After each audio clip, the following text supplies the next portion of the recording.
Guys 2020 में ना Apple ने एक रेवोल्यूशनरी प्रोडक्ट को यहाँ पे लॉन्च किया था, वो भी रेवोल्यूशनरी चिप के साथ, जो था M1 चिप। और एप्पल ने लॉन्च किया था अपना पहला M1 प्रोडक्ट, जो था M1 MacBook air, MacBook pro और M1 मैक मिनी।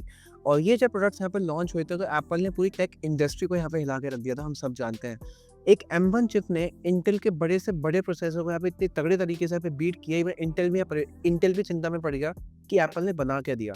कि उस टाइम पे जो एप्पल का M1 मैकबुक एयर था या जो M1 चिप थी, उसने इवन एप्पल के खुद के जो लैपटॉप्स थे, उस टाइम पे जो एप्पल का 16 इंच मैकबुक प्रो आता था, इंटेल वाला i9, वो भी एप्पल जो एप्पल ने 2020 में ही यहाँ पे अपडेट किया था, उस तक को इस M1 मैकबुक एयर ने, मैं प्रो पे तो जा ही नहीं रहा अभी, सिर्फ M1 मैकबुक एयर ने उसको यहाँ पे बीट किया था हर टास्क में। चाहे वीडियो एडिटिंग हुआ, चाहे फोटो एडिटिंग, हैवी से हैवी टास्क में M1 चिप ने एक i9 जैसे प्रोसेसर को यहाँ पे बीट किया।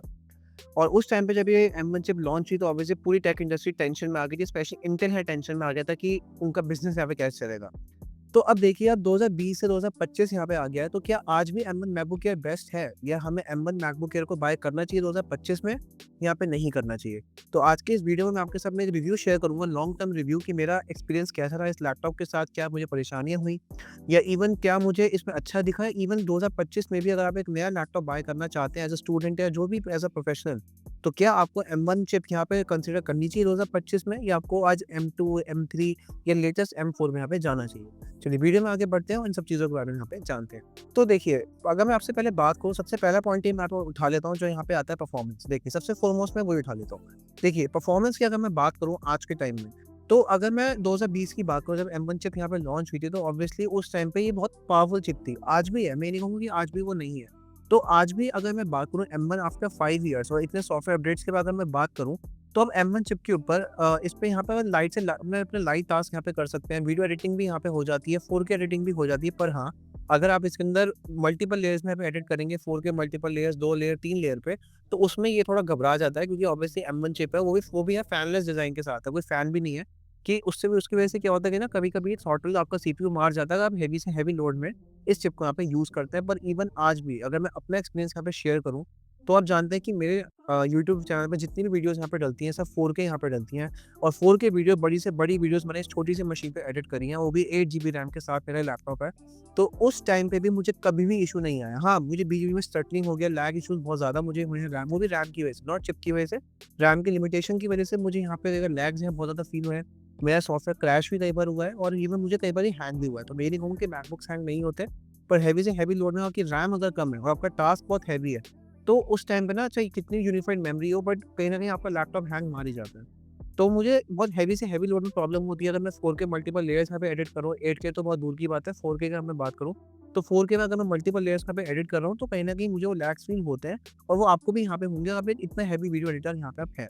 पर अगर आप लाइट टास्क यहाँ पे करते हैं, सपोज़ आप स्टूडेंट हैं, आपको सपोज़ नोट्स बनाने हैं, आपको अपने मतलब स्कूल के कॉलेज के आपको प्रेजेंटेशंस करनी है, या कोई भी आपको होमवर्क वगैरह करना है, नॉर्मल आप कोई लाइट से टास्क करें, तो फिर तो मोर देन इनफ है M1 chip. Even heavy task भी आज भी यहाँ पे कर सकती है, पर आपके 16 जीबी रैम वाला वेरिएंट है, फिर तो और भी ज़्यादा बढ़िया तरीके से यहाँ पे काम करेगी। बट परफॉर्मेंस 2020 में जो होती है और 2025 में ऑब्वियसली मच डिफरेंस आ चुका है, सॉफ्टवेयर अपडेट्स की वजह से भी। और अगर आप सपोज़ एक हेवी वीडियो एडिटर यहाँ पे है, कि आपको मल्टीपल सुबह 4K या 6K में आपको एडिट करनी होती है, तो मैं आपको रिकमेंड करूँगा कि आप एटलीस्ट मैकबुक प्रो पे जाइए। मैं एयर भी रिकमेंड नहीं करूँगा, मैकबुक प्रो में यहाँ पे जा सकते हैं, जो M4 है, इवन M3 वाला भी यहाँ पे चूज़ कर सकता है।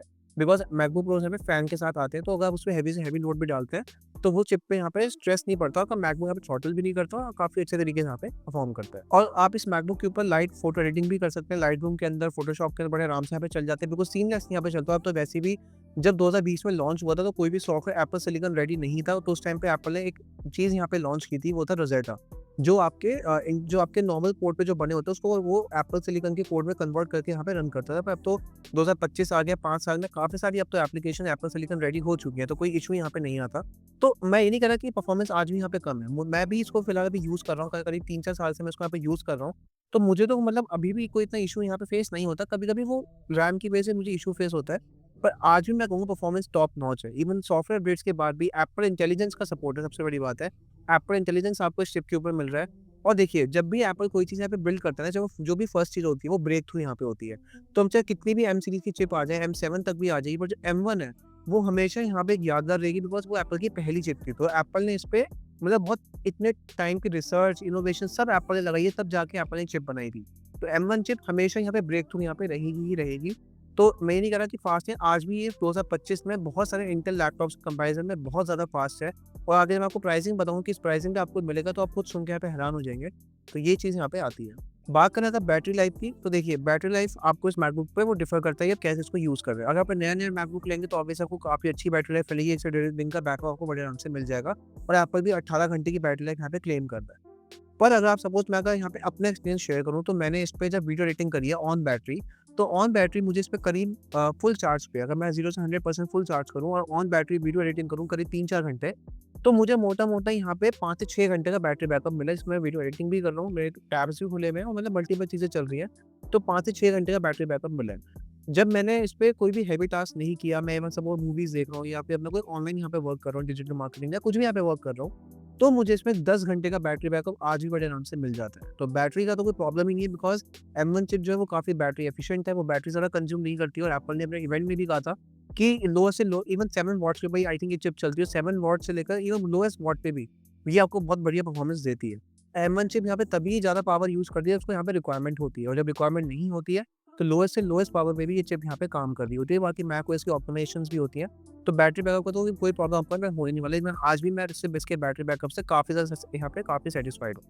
इसकी जो बैटरी हेल्थ है वो 80% पे आ चुकी है, यानी बिलो 80 पे मुझे इसकी बैटरी चेंज करनी पड़ेगी, बट 80% बैटरी हेल्थ पे भी मुझे ऐसा ही लगता है कि मुझे बार-बार चार्जिंग पे लगाना पड़ रहा है। मुझे अभी भी एटलीस्ट मोटा-मोटा 8 से 9 घंटे का बैटरी बैकअप बड़े आराम से मिल जाता है। तो अगर आप एक बैटरी का अगर आप चाहते हैं कि आपको चार्जर कैरी ना करना पड़े, तो M1 मैकबुक एयर आपके यहाँ पे बेस्ट हो सकता है। इवन अब M1 मैकबुक एयर की जगह M2 भी आप जाएँगे, कोई भी अगर एप्पल सिलिकॉन आप लेंगे, तो बैटरी बैकअप की तो कोई प्रॉब्लम होने नहीं वाली, बिकॉज़ एप्पल का सॉफ्टवेयर हार्डवेयर इंटीग्रेशन इतना तगड़ा होता है कि बैटरी बैकअप की तो कोई प्रॉब्लम यहाँ पे होने नहीं वाली और मुझे भी यहाँ पे कोई प्रॉब्लम यहाँ पे नहीं होती है।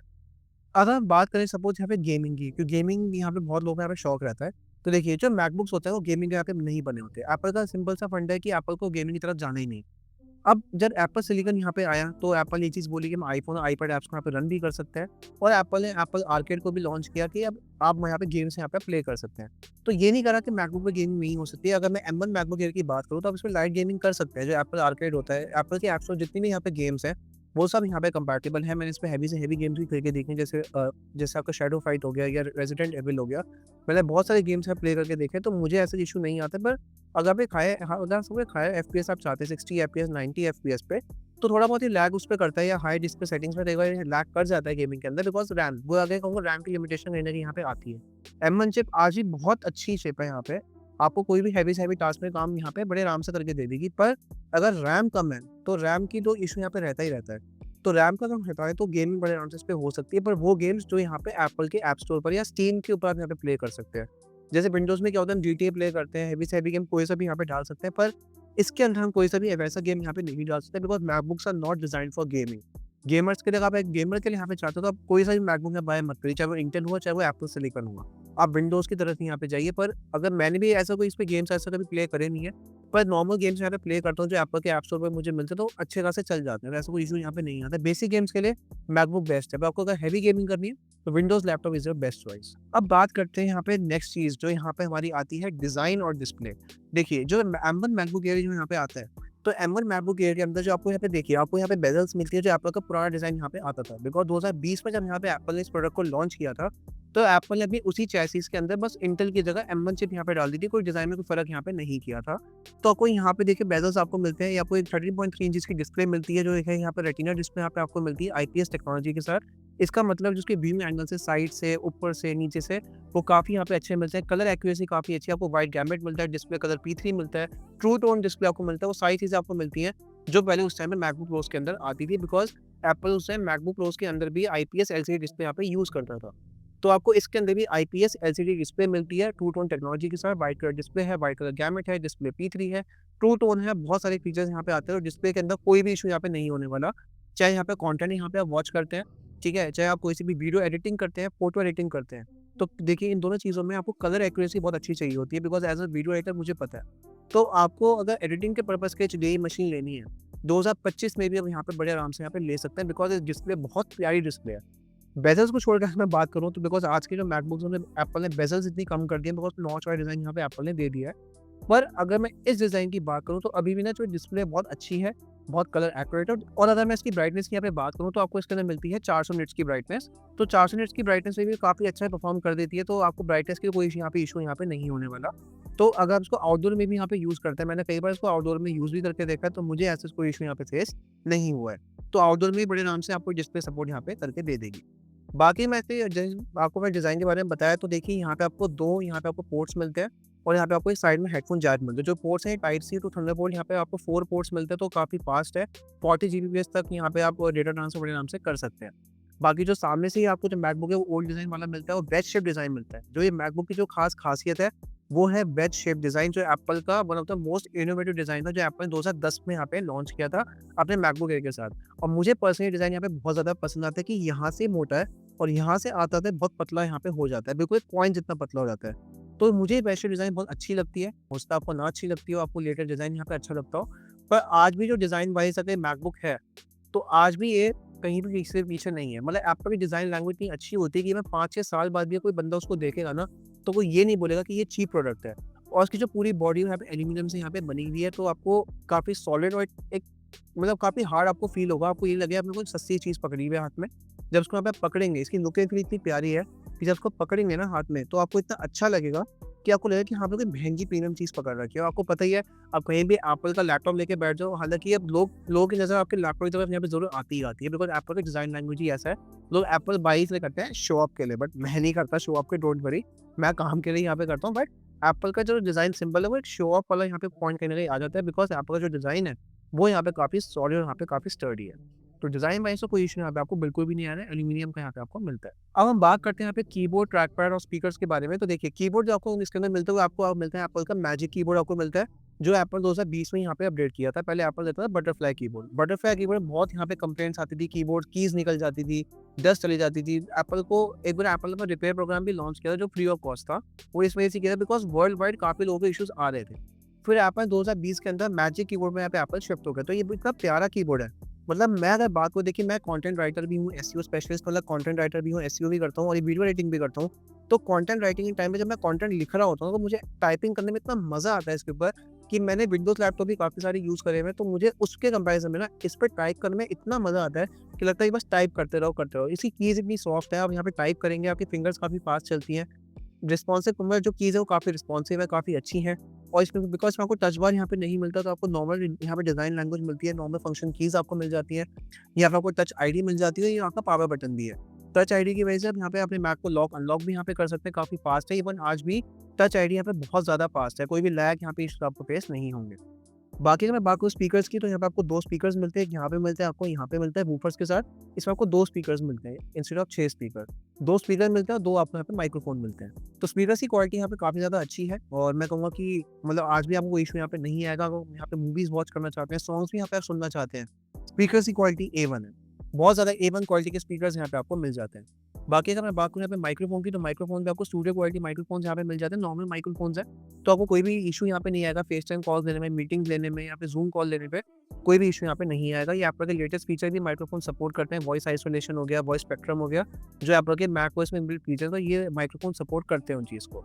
तो इश्यू तो आपको यहाँ पे नहीं आने वाला। बाकी M1 चिप की वजह से जो यहाँ पे चीज़ें जो काम करती हैं, यहाँ पे काफ़ी ज़्यादा अच्छे तरीके से काम करती हैं। और अगर मैं बात करूँ ट्रैक पैड की, तो हम सभी जानते हैं कि एप्पल की खासियत है ट्रैक पैड, जो एप्पल के मैकबुक्स के अंदर सबसे बेस्ट चीज़ है मैजिक ट्रैक पैड, जिसको एप्पल बोलता है।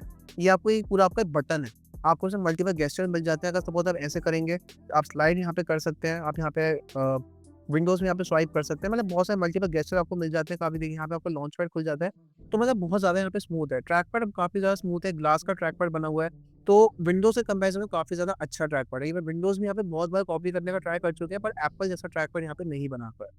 तो एप्पल ट्रैक पैड के मामले में बहुत अच्छा यहाँ पे काम करता है, बहुत स्मूथ है, बहुत अच्छा है।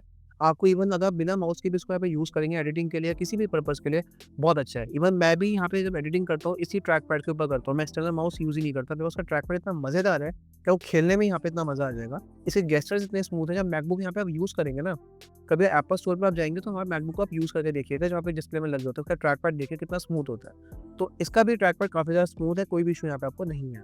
और इसमें जो स्पीकर्स आपको मिलते हैं, मैं आपको बताना भूल गया, उसमें आपको डॉल्बी एटमॉस के साथ मिलते हैं, तो जब आप एप्पल म्यूज़िक पे कहीं भी आप इसको चलाएँगे, जो डॉल्बी एटमॉस वाली जो वीडियोज़ होंगी, वो भी बड़े आराम से प्ले कर देगा, आपको डॉल्बी एटमॉस जैसा यहाँ पे साउंड यहाँ पे मिलेगा।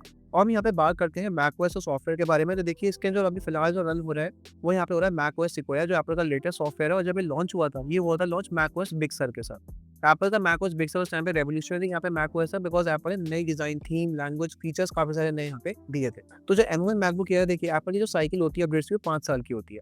तो 2020 में लॉन्च हुआ था, तो हो सकता है कि 2025 का जो मैकओएस है उसका लास्ट अपडेट हो, या हो सकता है एप्पल और भी ज़्यादा उसको यहाँ पे एक्सटेंड कर सकता है, बिकॉज़ M1 चिप है और काफ़ी एफिशिएंट है, आज भी लोग काफ़ी ज़्यादा उसको यूज़ करते हैं और सारी चीज़ें ऑलमोस्ट ये सपोर्ट करती है। तो मुझे लगता है कि एप्पल हो सकता है कि इसको भी एक्सटेंड यहाँ पे आगे कर दे। तो हालाँकि अगर हम वैसे साइकिल हम देखें तो हो सकता है 2026 तक इसको अपडेट मिले अभी। 2026 के बाद बाकी 3-4 साल इसको सिक्योरिटी अपडेट्स यहाँ पे मिलेंगे। तो अपडेट्स की कोई टेंशन यहाँ पे नहीं है। अभी आगे नेक्स्ट 5 ईयर्स में यहाँ पे बिल्कुल यहाँ पे सिक्योर है। तो अगर आप इस मैकबुक को परचेज़ करते हैं तो कोई भी इश्यू यहाँ पे नहीं आएगा सॉफ्टवेयर वाइज़, बिकॉज़ ये मैकबुक आज भी एप्पल इंटेलिजेंस पूरा यहाँ पे सपोर्ट कर रहा है। कहीं से कहीं तक कोई ऐसा फीचर नहीं है जो इस मैकबुक पे ना चलता हो। सारे फीचर्स ये सपोर्ट करता है, पावर एफिशिएंट भी है, मैकओएस काफ़ी अच्छे तरीके से रन भी होता है, जैसे कि बाकी M सीरीज़ चिप्स के मैकबुक यहाँ पे रन होगा। तो सॉफ्टवेयर वाइज़ कोई भी इश्यू नहीं है, काफ़ी अच्छे से ऑप्टिमाइज़्ड है, जो एप्पल का होता ही है, और आपको यूज़ करने में यहाँ पे काफ़ी ज़्यादा मज़ा आएगा। अब बात आती है क्रिएटर्स के लिए, कि क्रिएटर्स के मैं सारी चीज़ें इसके बारे में बता दी, इस लैपटॉप के बारे में। तो देखिए, अगर मैं बात एज़ अ क्रिएटर मैं आपसे बात करूँ, देखिए मैं वीडियो एडिटर भी हूँ और मैं तो यहाँ पे कंटेंट राइटर भी हूँ, जो यहाँ पे काम करता हूँ। तो देखिए, अगर मैं एज़ अ वीडियो एडिटर बात करूँ, तो M1 मैकबुक एयर आज भी मैं कहूँगा कि एफिशिएंट है। मैं नहीं कहूँगा कि मोर देन एफिशिएंट है, बिकॉज़ ये उसको 5 साल यहाँ पे हो गए हैं, तो कहीं न कहीं परफॉर्मेंस डाउनग्रेड भी यहाँ पे होती है, और हम ये सब जानते हैं कि एप्पल सॉफ्टवेयर के थ्रू ना पुराने मैकबुक्स को या पुराने आईफ़ोन्स को भी यहाँ पे स्लो डाउन धीरे-धीरे यहाँ पे कर देता है। तो वो चीज़ मुझे कहीं न कहीं यहाँ पे दिखती है, सॉफ्टवेयर जैसे ही अपडेट्स आते हैं, तो कहीं न कहीं मैकबुक शुरू में बहुत स्लो हो जाता है। उसके बाद में फ़ास्ट होता है, बिकॉज़ 5 साल हो गए हैं, रैम की लिमिटेशन भी आ जाती है। तो अगर सपोज़ एक वीडियो एडिटिंग यहाँ पे करना चाहते हैं, बड़े आराम से यहाँ पे हो जाएगी। 1080p तो बड़े प्यार से यहाँ पे हो जाएगी। 4K भी हो जाएगी, पर 4K जब मल्टीपल लेयर्स में यहाँ पे जाएँगे, ग्राफ़िक्स यहाँ पे यूज़ करेंगे, एलिमेंट्स यहाँ पे यूज़ करेंगे, तो आपको थोड़ा बहुत इश्यूज़ यहाँ पे फेस हो सकते हैं। मुझे भी यहाँ पे होते हैं, मैं कई बार इसके इश्यूज़ यहाँ फेस करता हूँ एडिटिंग करते टाइम पे, तो ये चीज़ है। बाकी जैसे अगर आप बाकी सॉफ्टवेयर रन करेंगे, जैसे कैपकट हो गया या फिर प्रीमियर प्रो हो गया, बड़े आराम से यहाँ पे चल जाएगा, हेवी से हेवी फुटेज भी यहाँ पे एडिट हो जाती है। अगेन मैं बोलूँगा कि 4K आप यहाँ पे एडिट बड़े आराम से कर सकते हैं, पर जब मल्टीपल लेयर्स पे जाएँगे, थोड़ा आपको इसको सपोर्ट यहाँ पे करना पड़ेगा। लैग ये के बीच में करेगा, आपको फ्रेम फ्रीज़ यहाँ पे मिलेंगे, बहुत सारी प्रॉब्लम्स आपको फेस होंगी। तो वो अगर आपको प्रॉब्लम फेस यहाँ पे नहीं करनी है, तो ऑब्वियसली मैं रिकमेंड करूँगा कि M3 या M4 पे यहाँ पे जा सकते हैं। वो आपको इससे मच बेटर परफॉर्मेंस आपको देंगे वीडियो एडिटिंग के अंदर। तो आपको बेसिक वीडियो एडिटिंग यहाँ पे करनी है यूट्यूब के लिए, या जैसा यहाँ पे यूट्यूब यहाँ पे स्टार्ट कर रहा है, आपको मशीन यहाँ पे चाहिए, M1 MacBook air more than efficient है। फोटो एडिटिंग भी बड़े प्यार से यहाँ पे हो जाएगी, थंबनेल्स यहाँ पे बना सकते हैं फोटोशॉप के अंदर, बाकी लाइटरूम भी यहाँ पे यूज़ कर सकते हैं, हेवी फोटो एडिटिंग भी बड़े आराम से ये कर देता है, कोई भी इश्यू यहाँ पे आपको नहीं आने वाला। तो 2025 में भी अगर आप वीडियो एडिटिंग के लिए, फोटो एडिटिंग के लिए यहाँ पे लेना चाहते हैं इस मैकबुक को, तो बड़े आराम से यहाँ पे आप ले सकते हैं, कोई भी इश्यू यहाँ पे आपको नहीं आएगा। बाद में अगर मैं बात करूँ इसकी प्राइवेसी सिक्योरिटी के बारे में, तो हम सब जानते हैं कि एप्पल के सारे प्रोडक्ट्स हैं बहुत ज़्यादा सिक्योर होते हैं, बहुत ज़्यादा प्राइवेट यहाँ पे होते हैं, कोई भी इश्यू यहाँ पे हमें नहीं आने वाला। तो बिकॉज़ हमें इस मैकबुक के अंदर मिल गई टच आईडी, जैसे मैं आपको बताया कि यहाँ पे कीबोर्ड में ही एप्पल टच आईडी का बटन यहाँ पे दिया हुआ है। तो इसी के थ्रू मैकबुक को लॉक अनलॉक यहाँ पे आप कर सकते हैं, और इसी के अंदर ही आपके सारे पासवर्ड, जो भी हम यहाँ पे मैकबुक पासवर्ड यहाँ पे यूज़ करते हैं, यहाँ पे हम जो भी यहाँ परचेजेस करते हैं, जैसे यूएस वगैरह में एप्पल पे के थ्रू, वो सारा टच आईडी के थ्रू यहाँ पे होती है। तो जो टच आईडी पहले यहाँ पे होती है, जैसे पहले क्या था कि जब एप्पल के इंटेल वाले मैकबुक यहाँ पे आते थे, तो एप्पल अलग से T2 सिक्योरिटी चिप यहाँ पे देता था, पर जब M1 यहाँ पे आया, तो M1 के अंदर ही यहाँ पे एप्पल सब चीज़ें यहाँ पे कंबाइन कर दी। तो जो ये यहाँ पे टच आईडी हमें मिलती है, इसका जो एक्स का जो पूरा डेटा है, वो आपके M1 चिप पे ही यहाँ पे स्टोर होता है। मतलब जो उसका सेंसिटिव डेटा आपका जो होता है, वो M1 चिप पे ही यहाँ पे होता है, इससे कि वो फास्ट यहाँ पे चलता है, आपका जो डेटा यहाँ पे सिक्योर रहता है, कोई भी यहाँ पे हैक नहीं कर पाता। इवन एप्पल भी उसको यहाँ पे ट्रैक नहीं कर सकता, बिकॉज़ वो ऑन डिवाइस यहाँ पे होता है, कोई सर्वर्स पे या कहीं पे स्टोर वहाँ पे नहीं होता। आपने जैसे यहाँ पे देखा होगा कि जो एप्पल के सॉफ्टवेयर होते हैं, इससे काफ़ी कम यहाँ पे हैक होते हैं comparison to Windows and Android. तो यही यहाँ पे वजह है कि एप्पल की सब चीज़ें ऑन डिवाइस स्टोर होती है, ना कि क्लाउड में या कहीं सर्वर में यहाँ पे स्टोर होती हैं। तो प्राइवेसी के मामले में सबसे सिक्योर है, डरने की ज़रूरत बिल्कुल भी यहाँ पे आपको नहीं है। अब हम यहाँ पे बात करते हैं प्राइस और अवेलेबिलिटी के बारे में। तो देखिए, जो M1 मैकबुक एयर है, वो ऑफिशियली डिसकंटिन्यू हो चुका है एप्पल की तरफ से। एप्पल इसको सेल नहीं कर रहा है, ना ही एप्पल इसको बना रहा है। अभी फिलहाल जो थर्ड पार्टी ऑथराइज्ड सेलर्स हैं एप्पल से, उन पे आपको मिल जाएगा, तो स्टॉक में ही होगा। क्रोमा पे मिल जाएगा, विजय सेल्स पे आपको मिल जाएगा, बाकी ऑनलाइन भी आपको मिल जाएगा, फ्लिपकार्ट, अमेज़न पे आपको मिल जाएगा। और जिसकी मैं रेंज की अगर बात करूँ, तो अप्रॉक्सिमेट आपको 55,000 से लेकर 65,000 के बीच में आपको मिल सकता है 8 GB रैम वाला ऑप्शन। 16 जीबी रैम वाला आपको ऑप्शन नहीं मिलेगा, ये मैं जानता हूँ, मैं कई बार रिसर्च कर चुका हूँ, आपको कहीं भी ऑप्शन यहाँ पे नहीं मिलेगा। हाँ, अगर आप सेकंड हैंड वाला मैकबुक लेते हैं, तो हो सकता है उसमें आपको मिल जाए। पर अगर आपको सपोज़ ब्रांड न्यू यहाँ पे आपको चाहिए, तो ब्रांड न्यू में आपको सिर्फ़ 8 जीबी रैम के ऑप्शन के साथ ही मिलेगा और फ्लिपकार्ट, अमेज़न पे ही मिलेगा। अगर आप उसको यहाँ पे बाय करना चाहते हैं, तो फ्लिपकार्ट, अमेज़न पे यहाँ पे आप जा सकते हैं। बाकी कैशिफाई पे भी यहाँ पे बाय कर सकते हैं, आपको सेकंड हैंड मिल जाएगा, बट क्रोमा, विजय सेल्स पे या बाकी थर्ड पार्टी सेलर्स पे यहाँ पे पता कर सकते हैं। अब बात करते हैं मेरे वर्डिक्ट की, तो क्या आपको ये मैकबुक यहाँ पे लेना चाहिए? देखिए, मैंने इस मैकबुक को हर चीज़ पे कंपेयर किया, परफॉर्मेंस पे किया, डिज़ाइन डिस्प्ले पे किया, स्पीकर्स, ट्रैक पे, हर चीज़ पे मैंने यहाँ पे बात करी, अपने एक्सपीरियंस भी साथ-साथ यहाँ पे शेयर किया। तो देखिए, अगर आपको एक बजट फ्रेंडली आपको मैकबुक चाहिए, आपको मैकबुक लेना है स्पेसिफिकली, आपको मैकबुक चाहिए, बजट फ्रेंडली आपको एक मैकबुक चाहिए, इसमें आपको यहाँ पे बेसिक अपने काम कर पाएँ, तो आप इस M1 आपके लिए मोर देन इनफ है। मैं ये नहीं कह रहा कि 2025 में ये बहुत स्लो मैकबुक है, मत लो, आप M3 पे, M4 पे जाओ। क्योंकि देखिए M3, M4 ना, यहाँ पे अगर आपको M3 की बात करूँ, तो M3 जब यहाँ पे लॉन्च हुआ था, वो 1 लाख के ऊपर का ही लॉन्च हुआ था, 1,10,000 के आस-पास ही लॉन्च हुआ था। इवन M4 भी इतने का ही यहाँ पे लॉन्च हुआ है। और ये मैकबुक आपको 55,000 से 65,000 तक आपको मिल जाएगा, तो कहीं न कहीं आपके पैसे भी बच रहे हैं, बजट फ्रेंडली ऑप्शन है और आप इसमें सब काम यहाँ पे कर सकते हैं, सॉफ्टवेयर सपोर्ट भी आपको मिल रहा है। ऐप पर इंटेलिजेंस सबसे बड़ी बात है, आपको यहाँ पे मिल रहा है और फ्यूचर में भी जो भी एआई फीचर्स आएँगे, वो सब यहाँ पे M1 पे सपोर्टेड यहाँ पे होंगे, बिकॉज़ मिनिमम स्पेसिफिकेशन ये मैकबुक यहाँ पे मीट करता है। तो आपको सॉफ्टवेयर सपोर्ट भी मिल रहा है, सारे काम भी यहाँ पे कर पा रहे हैं, हेवी से हेवी काम भी यहाँ पे कर पा रहे हैं। तो मैं मुझे नहीं लगता है आपको M3 या M2 में यहाँ पे जाना चाहिए, जब तक आपकी नीड्स आपकी हर से यहाँ पे सैटिस्फाई हो रही हैं। और अगर आपको सपोज़ बहुत हेवी काम करना है, आपको सपोज़ आप मल्टीपल लेयर्स एडिट करनी है, 6K, 8K, आपको मतलब बहुत हेवी काम है, वो M1 पे नहीं हो सकता। तो मैं आपको रिकमेंड करूँगा कि इवन मैकबुक एयर की जगह मैकबुक प्रो पे यहाँ पे जाइए। बिकॉज़ मैकबुक प्रो बना ही इन चीज़ों के लिए कि प्रोफेशनल लोगों के लिए। एयर भी आप सारे काम वही करता है जो प्रो यहाँ पे कर सकता है M1 चिप के आने के बाद। पर अगर आपको सपोज़ हेवी से हेवी काम करना है, फ्यूचर प्रूफ होना है हेवी से हेवी काम के लिए, तो प्रो मशीन यहाँ पे आप चूज़ कर सकते हैं। बिकॉज़ आप M1 के ऊपर भी कोडिंग यहाँ पे सब चीज़ें यहाँ पे कर सकते हैं, पर अगर आपको हेवी की तरफ यहाँ पे जाना है, तो मैं आपको मैकबुक प्रो यहाँ पे रिकमेंड करूँगा। मैकबुक एयर भी ले सकते हैं, पर 16 जीबी रैम के साथ लीजिएगा, 8 जीबी रैम के साथ यहाँ पे मत लीजिएगा। तो यहाँ पे आपके ऊपर है कि आपका यहाँ पे दिल क्या कहता है, आपकी नीड्स क्या है। मैंने आपको चीज़ें बता दी कि आपका बेसिक काम है, मतलब आपको बेसिक टू मीडियम या बेसिक टू मॉडरेट आपका काम है। M1 बड़े आराम से यहाँ पे सॉल्व यहाँ पे इस चीज़ को कर देगा। बाकी अगर मॉडरेट से आपको बहुत डिफिकल्ट की तरफ यहाँ पे जाना है, मतलब हेवी की तरफ जाना है, तो आपको मैं रिकमेंड करूँगी M3 या M4 की तरफ यहाँ पे जाइए। तो अगर आप मुझे बताइए कि आपका यहाँ पे क्या विचार है? आप मुझे नीचे कमेंट सेक्शन में बताइए कि क्या आप इस लैपटॉप को बाय करना चाहेंगे M1 को यहाँ पे 2025 के अंदर? क्या आपके यहाँ पे थॉट्स हैं? नीचे मुझे कमेंट सेक्शन में बताइएगा कि मैंने जो आपको यहाँ पे चीज़ों पे कंपेयर यहाँ पे किया है, तो क्या आप इन सब चीज़ों से एग्री करते हैं? अगर आप ऑलरेडी M1 को यहाँ पे यूज़ कर रहे हैं, तो आपका एक्सपीरियंस कैसा रहा इस लैपटॉप के साथ? तो वो भी नीचे कमेंट सेक्शन ज़रूर यहाँ पे मुझे बताइएगा। तो गाइस, आज की इस पूरी वीडियो में यही था। मुझे उम्मीद है आपको वीडियो बहुत पसंद आई होगी। अगर वीडियो आपको पसंद आई, इस वीडियो को लाइक कीजिए, मेरे चैनल को सब्सक्राइब कीजिए, साथ में इस वीडियो को शेयर भी कर दीजिए, क्योंकि मैं आपके इस इंटरेस्टिंग वीडियोज़ यहाँ पे लेके आता रहता हूँ। मिलता हूँ आपसे नई वाली वीडियो के अंदर। जय हिंद, वंदे मातरम।